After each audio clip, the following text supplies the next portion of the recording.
America ने एक बार फिर पूरे के पूरे बगराम एयरबेस को हथियाने की साजिश रची और यह साजिश कोई छोटी साजिश नहीं थी। दरअसल भारत को लेकर के अमेरिका लगातार पिछले 15 दिनों के बाद से बौखलाया हुआ है और यह साजिश अमेरिका ने सऊदी अरब और तुर्की को लेकर के रची। दरअसल अमेरिका को अगर जियोग्राफिकल लोकेशन देखी जाए तो वह सऊदी अरब और तुर्की से और साथ साथ अफगानिस्तान से लोकेशन बहुत दूर पड़ती है।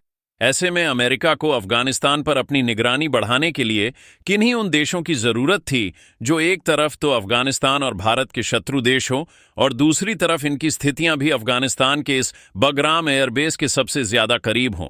ऐसे में अमेरिका को मिले सऊदी अरब और तुर्की, जो एक तरफ तो भारत के खिलाफ पहले ही खार खाए बैठे हुए हैं, एक तरफ लगातार भारत के खिलाफ एक्शन लेने की तैयारी में है। ऐसे में अमेरिका ने सीधे इन देशों में अपने बॉम्बर भेजे और यह थे B-2 बॉम्बर, जिन्हें दुनिया के सबसे घातक बॉम्बर में गिना जाता है। और इससे पहले भी अमेरिका ने इन सभी जगहों और इन जगहों के आधार पर ही अपने F, जो सबसे घातक अमेरिका का फाइटर जेट है, वो फाइटर जेट भी रवाना किए थे, जिन्हें अफगानिस्तान में घुसाने की कोशिश की गई। लेकिन अमेरिका की यह प्लान भी फेल हो गया। अमेरिका को लगा था कि F-35 को वह अब भारत के इस अफगानिस्तान में कंट्रोल ओल्ड एयरबेस पर पहुंचा देगा और भारत को इसकी कानों कान खबर नहीं लगेगी।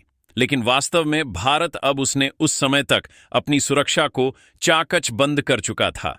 भारत ने न सिर्फ S-400 एयर डिफेंस सिस्टम तैनात किया था, बल्कि भारत ने अपने सैटेलाइट सिस्टम को भी वेल एक्टिवेट करते हुए जो अर्थ ऑब्जर्वेशन सैटेलाइट्स हैं, उनको अब निगरानी पर लगा दिया था।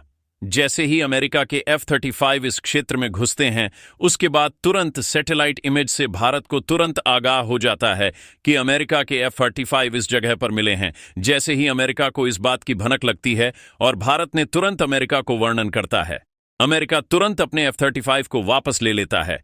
अमेरिका को साफ पता चल जाता है कि भारत अपनी निगरानी बहुत दृढ़ कर चुका है। इसके बाद भी अमेरिका अपनी हरकतों से बाज नहीं आया। अमेरिका ने यहां पर अपने टैंक लाने की कोशिश की, जो कि इस पूरे के पूरे रास्ते से ही घुसाने की कोशिश की गई। दरअसल अमेरिका की यह सारी की सारी प्लानिंग कुछ और नहीं बल्कि बगाराम एयरबेस पर कब्जाने की प्लानिंग थी। दरअसल अमेरिका चाहता है कि बगाराम एयरबेस पर कम से कम 50% पर अभी वह अपना कंट्रोल स्थापित कर ले। लेकिन आप खुद समझते हैं, अमेरिका अगर एक बार 50% हिस्से पर अपना कंट्रोल स्थापित कर लेता है तो उसे पूरा का पूरा बगराम कब जाने में ज्यादा समय नहीं लगने वाला है। भारत को दबाने की कोशिश में अमेरिका का यह प्लान एक बार फिर फेल हुआ और लेकिन इसके बावजूद अब भारत ने साफ कर दिया है कि अब अमेरिका की कोई भी साजिश के लिए भारत पूरी तरीके से तैनात हो चुका है। भारत ने स्पष्ट करते हुए यह साफ कर दिया कि अब अमेरिका पर सीक्रेट ऑपरेशन अब बगराम शुरू होने जा रहा है। यानी कि भारत अब सीक्रेट ऑपरेशन बगराम के अंदर ही एक्टिवेट करने जा रहा है, जो यहां पर न सिर्फ सुरक्षा और निगरानी को ध्यान में रखेगा, बल्कि वहां पर होने वाली हर एक घुसपैठ पर भी नजर बना करके रखेगा। भारत अब तक इसकी सुरक्षा पर काम कर रहा था, लेकिन घुसपैठ पर अब भारत अपनी निगरानी कर रहा है। दरअसल आप सब समझते हैं कि तुर्की और सऊदी अरब की स्थितियां अफगानिस्तान से बहुत ज्यादा दूर नहीं है और इन जगहों से घुसपैठ करना अफगानिस्तान में बहुत ही आसान है। लेकिन सबसे बड़ा बेस अगर बात की जाए तो अगर अमेरिका को यहां से घुसपैठ करने की कोशिश करनी भी है तो वह सबसे ज्यादा सहारा ले सकता है नल्ला पाक का, क्योंकि अगर कहा जाए तो जो जियोग्राफिकल लोकेशन है, अगर उस स्थिति में देखा जाए तो नल्ला पाक अफगानिस्तान से सीधे बॉर्डर साझा करता है और इस बॉर्डर के चलते ही भारत के लिए यह ऑपरेशन बहुत जरूरी हो चुका है। इसलिए भारत इस वक्त अपनी स्थिति को न सिर्फ मजबूत कर रहा है बल्कि यहां पर अपनी स्थिति को और स्पष्ट करते हुए आगे लगातार बढ़ भी रहा है।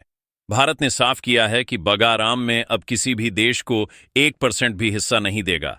भारत पहले इस पर सहमति बनाने की कोशिश भी कर रहा था, लेकिन जैसे ही यह स्थिति आई है, अब भारत ने स्पष्ट कर दिया है कि अब बगराम एयरबेस का 1% हिस्सा भी किसी और देश को भारत नहीं देने वाला है। यानी कि बगराम एयरबेस पर फुल कंट्रोल भारत रखेगा